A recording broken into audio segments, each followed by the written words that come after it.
Hi Tarot YouTube world, I'm BB of Red Velvet Tarot, or Pure Red Velvet, or Red Velvet Astrology. I'm a baby astrologer, but welcome to my first video. I apologize for the mildly, or maybe somewhat more than mildly, creased, what is this, a scarf? But it's one of my favorites, so I thought that I would use it, and it covers up the stained surface underneath. So I've been wanting to make a video or multiple videos for a long time and was encouraged recently to do so. So I thought a good start was my collection. I don't really have any rules as far as what I'm going to show or categorizing them. I think it would just be too involved and too difficult. So I'm just going to say, let's share as much as I can until it feels like we can get to a good stop. So this is the first one I have for you, and this has been on YouTube, I feel like, a lot lately. I've seen it around. I just discovered it recently. Intuitive Night Goddess Tarot. I saw it on Amazon and immediately loved it. I've read with it a few times for myself and for a few of my friends, and it's really incredible. I'm really drawn to vintage art, florals, animals, and dark decks, but in more of a mystical, beautiful way. And so this really ticks so many boxes. I love the representation. I love the use of the body. You can see.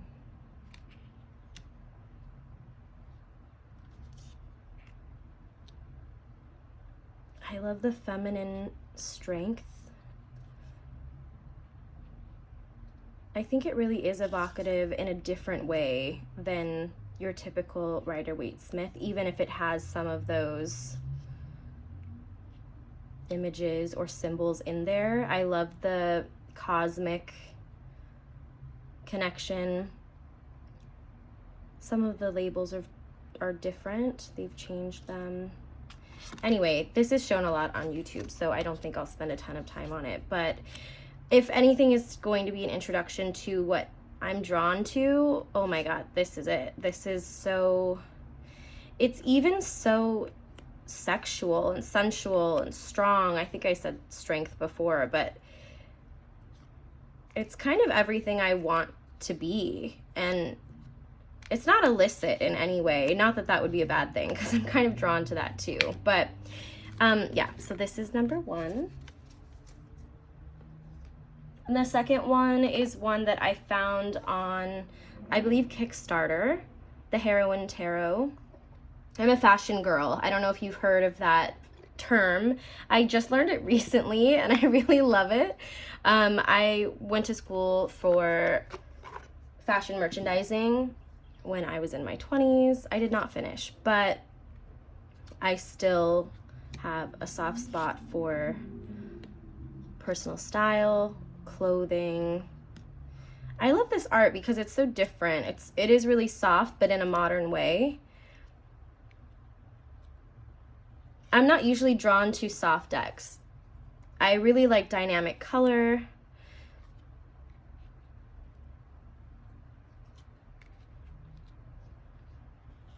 But this, it feels like it has a balance, right? Like it feels like it has color. It feels like it's more than just people standing around. Like there's real emotion. Like, wow, that's really gorgeous. Again, something I really love in decks is representation. I feel like that's everyone in the community recently really paying attention to, and I love it. I've been watching tarot YouTube for years, actually. So I love watching these videos of others. God, these clothes are so great. And for me, I wouldn't say this is a beginner's deck, but for someone who knows maybe the Rider-Waite-Smith, I feel like there's enough here to spark intuition and your imagination. It's kind of an aspirational deck, right? Like these women are who we want to be. They're so embodied.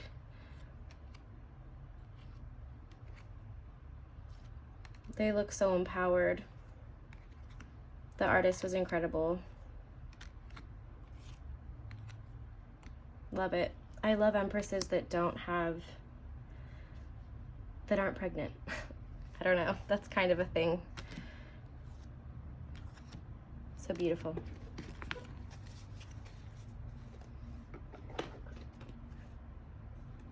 Okay, this next one, I saw it first in Portland at a little shop called Altar. It is the Dark Days Tarot. This one's been really popular on Instagram and online. It's not very new. It came out years ago. But it's really unconventional, right? It's square cards. They're kind of small. They're a good size for being square, I think. Really beautiful art. Line art. The minor arcana is black. The major arcana is white. I love black and white decks. I love this deck. This was the first deck I think I realized that an artist could really go wild with their depictions and their definitions of the cards, and that wouldn't feel scary to me, that was going to be freeing and just tap into my inner knowing so much more. Sorry, these cards are all over the place. But I've done some of my best readings for others with this deck. And like I said before, I like a high contrast. So I think, I don't know, maybe it's duality. I'm a Gemini sun, so I think I just understand it. I've heard people say that black and white decks can get messy for them, and I would agree in ones that are really overly intricate, but this is so clear to me. I swear I have decks that aren't all feminine energy, but that's kind of cool that all of these were. It's earthy but watery. I don't know, I think that all of these suits really fit.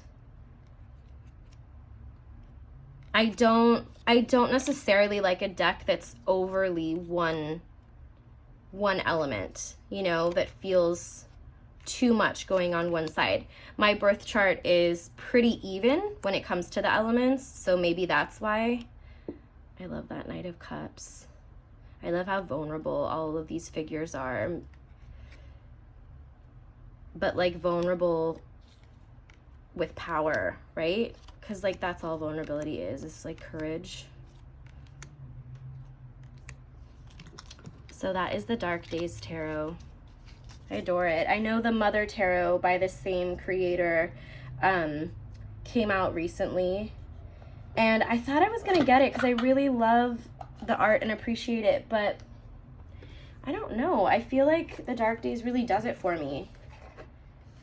Okay, so my next deck is the Iris Oracle.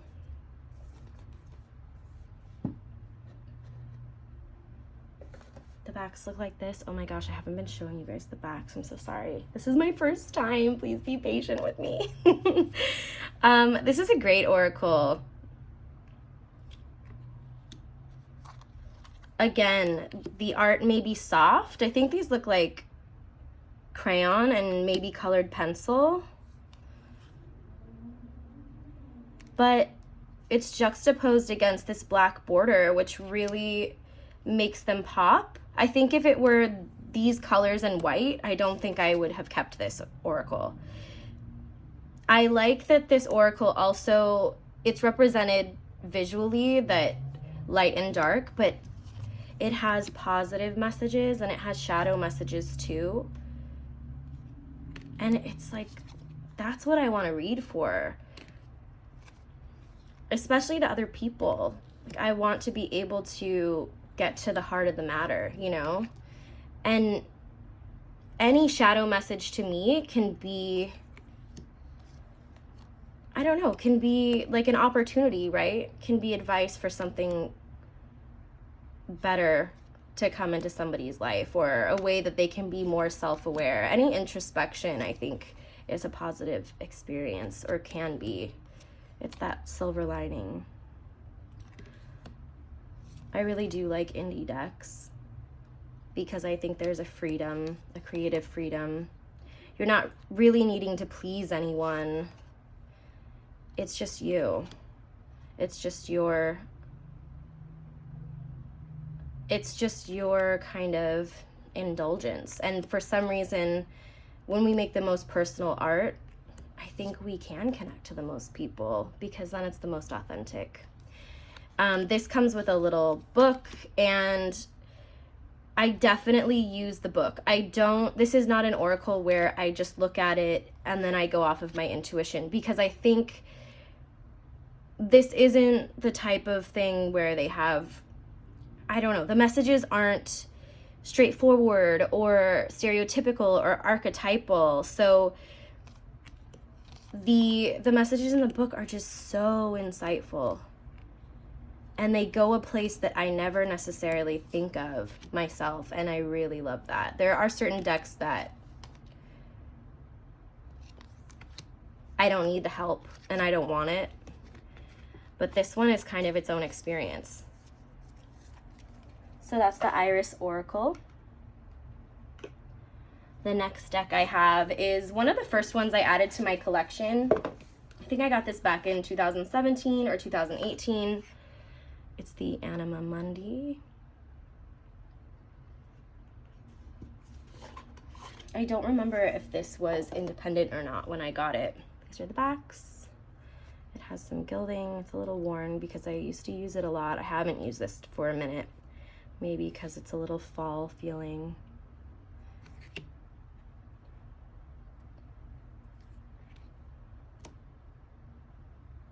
It's an animal deck. It's a little bit pippish. Yeah, that's like very pippish. So I think this one was good for testing my knowledge of the system, but I had never seen anything like this before when I got it. And I really loved, I don't know, I feel like there's a taste level to this art. And at the same time, it feels like it's part of the most magical, like, children's book, you know? It reminds me of a children's book I had that my mom gave me, and I think it was The Whale Song or Song of the Whales, and it was all oil paintings, and it was so emotive. The only human in the deck is the devil. This one's a popular deck too. I see this one a lot. I promise I have decks that are not as seen or talked about in the tarot community. But I think it's always fun to see ones that we recognize and love and identify with. I know people have strong opinions about animal decks. I don't really. I think my utmost importance is, do I love the art? Do I connect with it? And then when I'm reading, do I feel things, you know? That's kind of it. It is really gorgeous. I love the use of florals too. I'm never over florals ever, but I'm so particular. I mean, hi, we just met, but you will come to know that I love florals and I am so particular about everything. So that's not excluded. I don't know. I'm really picky. I think it's just part of knowing your taste really well. Certain things I don't mind, but aesthetics always. So that was the Anima Mundy Tarot. The next one is a biggie, or at least the box is big. I don't know if this fits in the whole frame, but the Gorgon's Tarot. Honestly, I need to put this in a different box because I don't use it that often, and I know it's just because it's hard to get to. Like, I don't know. I love the size of it. I know people have opinions too on round decks. I like round decks. I know they're not easy to shuffle, but I'm not really particular about shuffling. There goes that Gemini duality. Like, we can't care about everything, right? So we have to have our structure. Like, I do not care about certain things at all, and I could just go with the flow. And then when it comes to the way things look, I could never let go. Like, I would never let go. Okay, let's look at the cards. This is another black and white. A lot of these are probably going to be dark because I organize my cabinet of tarot by the color of the decks. Like, I colorize my cabinet, and I just pulled a bunch from the bottom. So the bottom has black. So again, black and white tarot. I love it. It is kind of a lot, but I think if I get more use with it, I think you just have to be patient is what I'm thinking with this one. I do. I'm not speaking for anyone else. If you hate this deck, or if it's too busy, or the prints are too distracting, I totally get that. I think I just need to look at things one-on-one and slowly. I like the use of cats.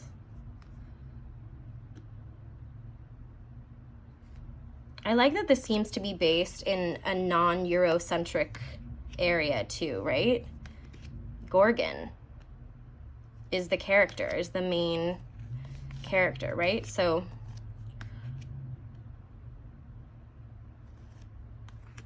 it looks Middle Eastern. I remember reading the book when I got this deck, or at least the beginning of it, and wow, that's beautiful. Okay, why is this a pregnant empress? That doesn't bother me. I don't know. Pregnant empresses don't bother me. They just, I get tired of them, I guess. Love that. Sorry if my hands and these decks are all over the place. I don't have the greatest, like, camera setup right now, but I'll improve it. I promise. Obviously not a deck I'd want to do a big spread on. Like a good 1-card pull deck for the day or the week, or like a 3-card pull. I don't know. I'm not ready to let this go. I guess that's not what this video is about, but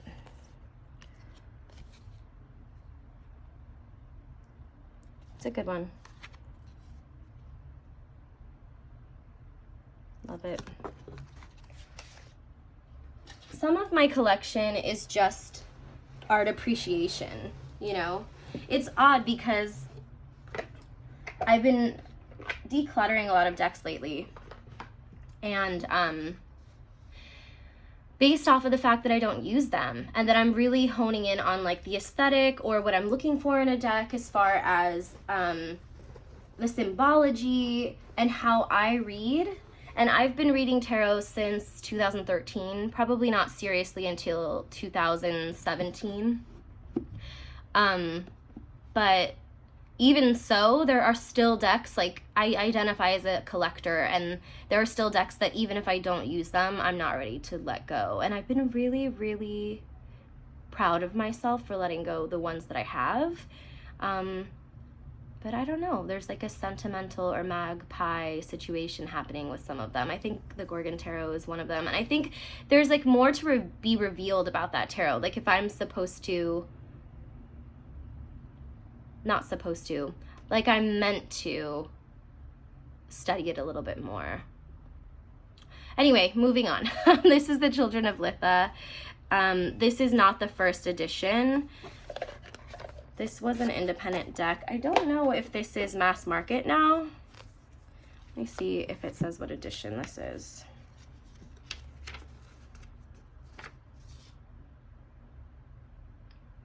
It does not. But I think this was the black edition, and it's from 2018. I love this deck. I love the black edges. People do, I think, complain about the rose petal finish. It is kind of sticky, right? That's kind of a rose petal-y thing. The snake. This has to be one of my favorite art types. I don't even know how you would describe it. I know it's illustration, obviously, and that it's fantasy, but it's just, I don't know, it's like a step above cartoon. And I love cartoon, but this is just so, this takes me away.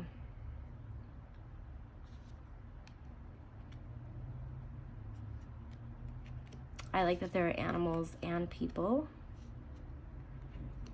I like that there are kind of mythological beings.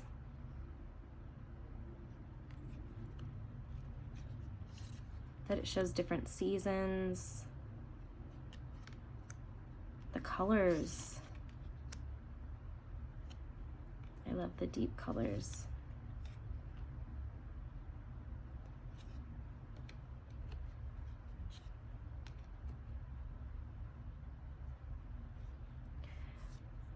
Even the court cards, or really especially the court cards. I don't think I connect to a lot of the court cards in decks.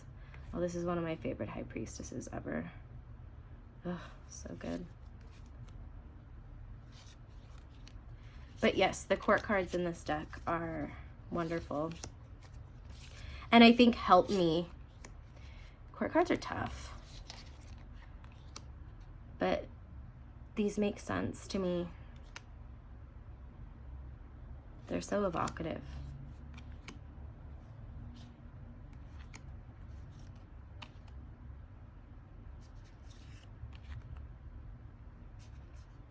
This is like, I could use this and design my entire bedroom around it. Or like, maybe I would do like a guest bathroom, right? Like a powder room. And I could just do this is just, it's just so inspiring.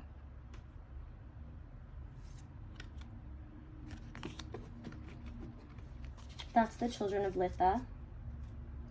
The next one is definitely a Kickstarter, the Solaris. And I haven't been saying the creators' names, but I'll list them in the description. This deck is really cool.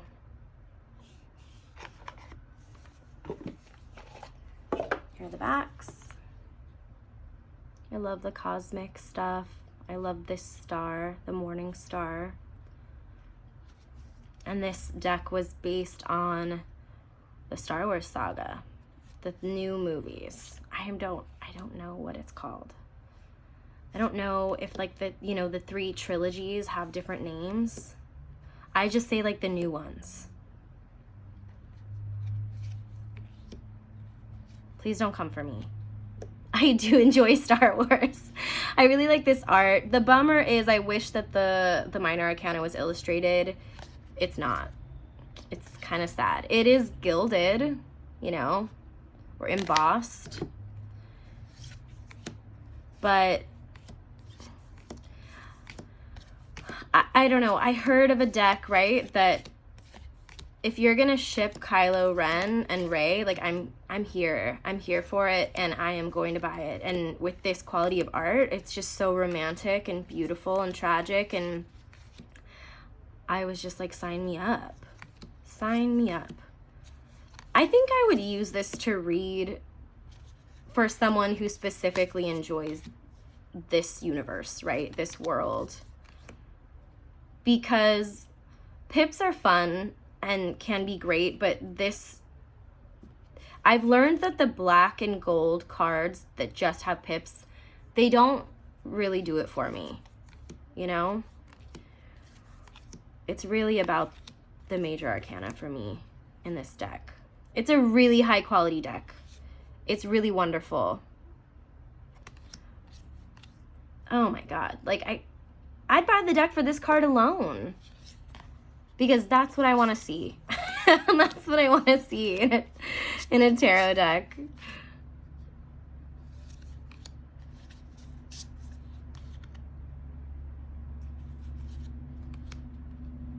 Anyway, very cool. That's the Solaris.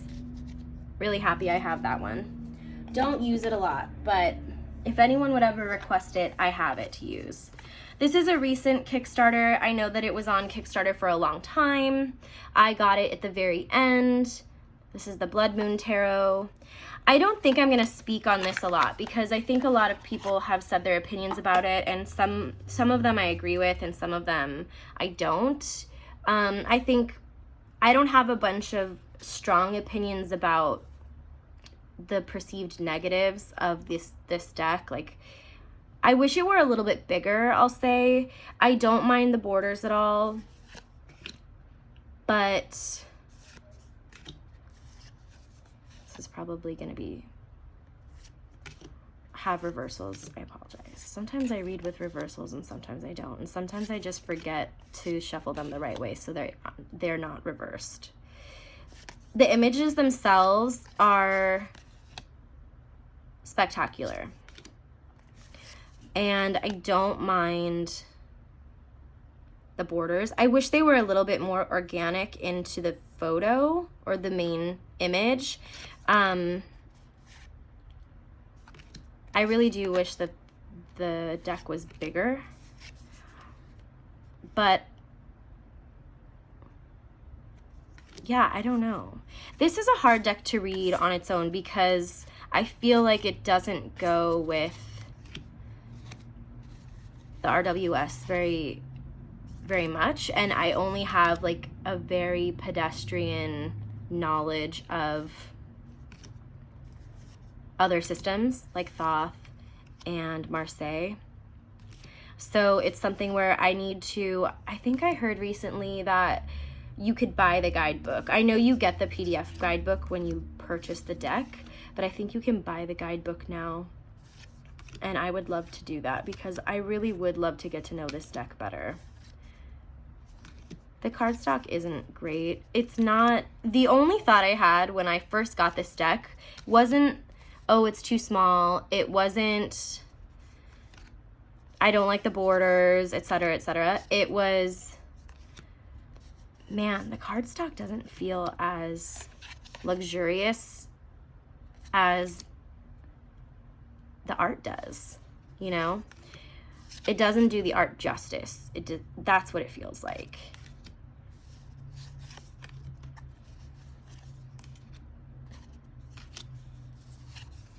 It's like magical, mystical, freaky deaky, a little bit hippie, earthy, sensual, scary. I like all those things. Maybe not as much scary, but this kind of scary I can. I don't know why. Like I can do that scary. That's okay. That's the Blood Moon. Okay, I think I'm gonna do two more.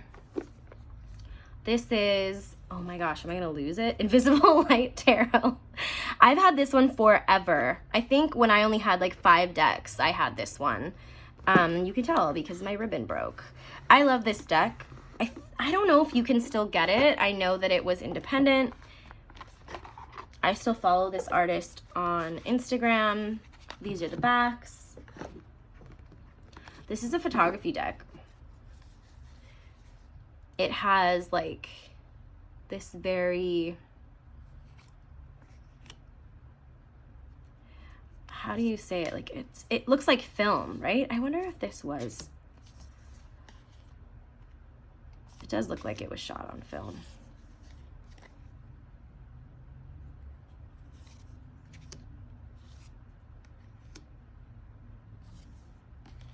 There's nudity. If you're watching my channel, there's probably nudity. I can speak. Nudity in my decks, kind of always, if I can help it. I don't know, I was really drawn to this because I feel like there are emotions in here. I feel like there's lessons in here. I don't feel like it's just, oh, here's a picture deck, you know? Maybe some of the images aren't as thought-provoking as others, but I like that it leaves room and it doesn't tell you, like, this is what you need to be thinking, you know?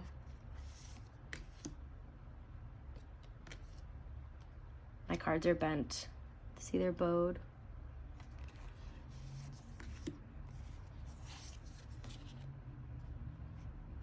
It, like, these colors, it looks like, it almost looks like negatives, but it's not. It's just a, you know, a vintage filter maybe.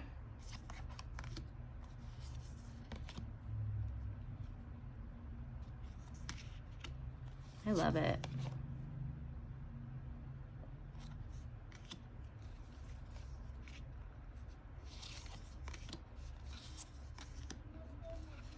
It's a great Empress. The Empress has been coming out for me this video. I like that. These are all over the place. I'm sorry.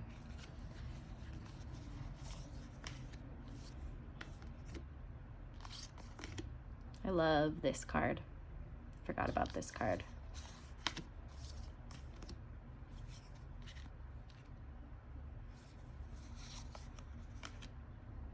Queen of Fire.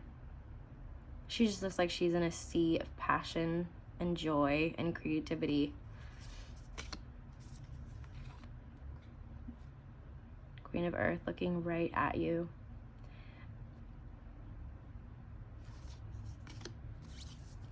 No nonsense. Yeah, I'm really happy with this deck. I don't think I'll ever get rid of it.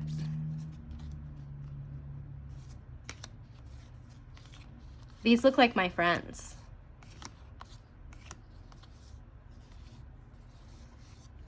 It is very body beautiful, so I can't say it looks like all of my friends. I think when I say that, it's more the style, right?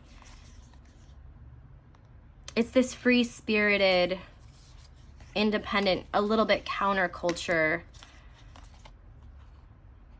feeling. That's why they look like my friends.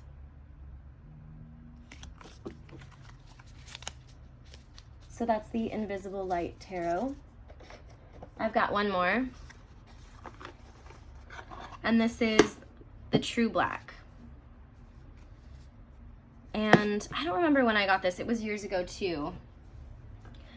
I had never seen anything like it. I had wanted tarot for so long. But I had always seen the traditional RWS and was just really not attracted to it. And thought that that was my only option. So I could never be someone who read tarot. And then I got my first deck, which was so non-traditional. And I guess I'll talk about that later. That's for another video. But then it kind of opened the world to me. The world opened up to me as far as independent decks or even mass market decks that are appealing or different visually, you know, even if they are more traditional. So this is one of them. Sorry to go on a tangent. I almost sold this deck recently. And it wasn't because it's not stunning, because it is. And the use of, I don't know if you can see it. Yeah, you can. See, like, the halo goes away.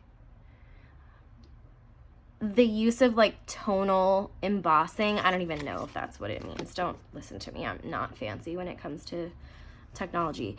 The shadow and light? Like, are you kidding?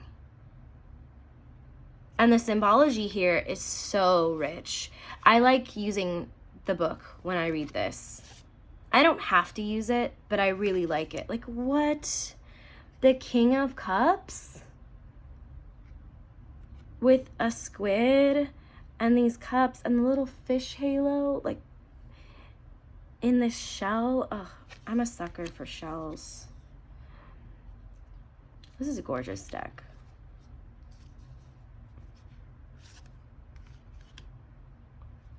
And like I was saying, it is rich in symbolism.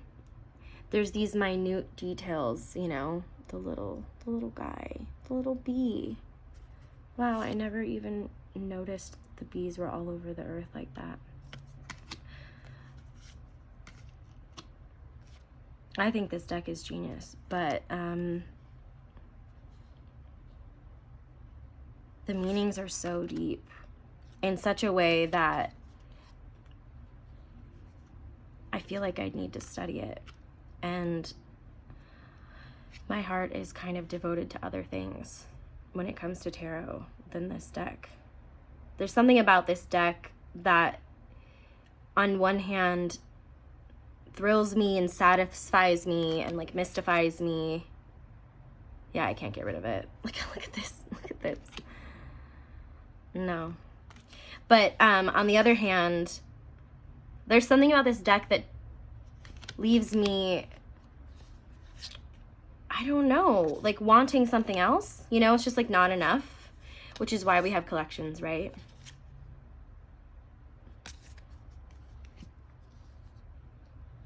The tiny use of color, like the spare use of color, when it does happen, it just hits you, you know? I promise that I will get better at where I'm putting these cards, my pace, my steadiness, how close they are to the camera.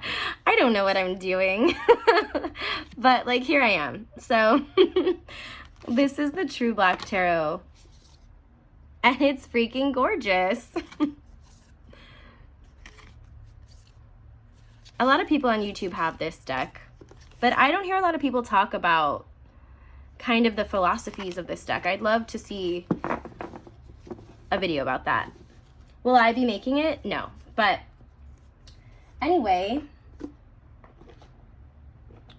thank you for joining me on my first video. I really appreciate you, and I really appreciate everyone who makes content on YouTube because I follow it like crazy. I love it. It's my favorite thing. And it's really grown my understanding of the tarot and my passion for it. And it's made me feel like I'm not the only person who feels that way about these things, about these silly little cards that are such a window to our own souls and experiences. I don't know anyone who's as into tarot in person as I am, and I wish I did. Maybe we can be friends. Thanks for being here.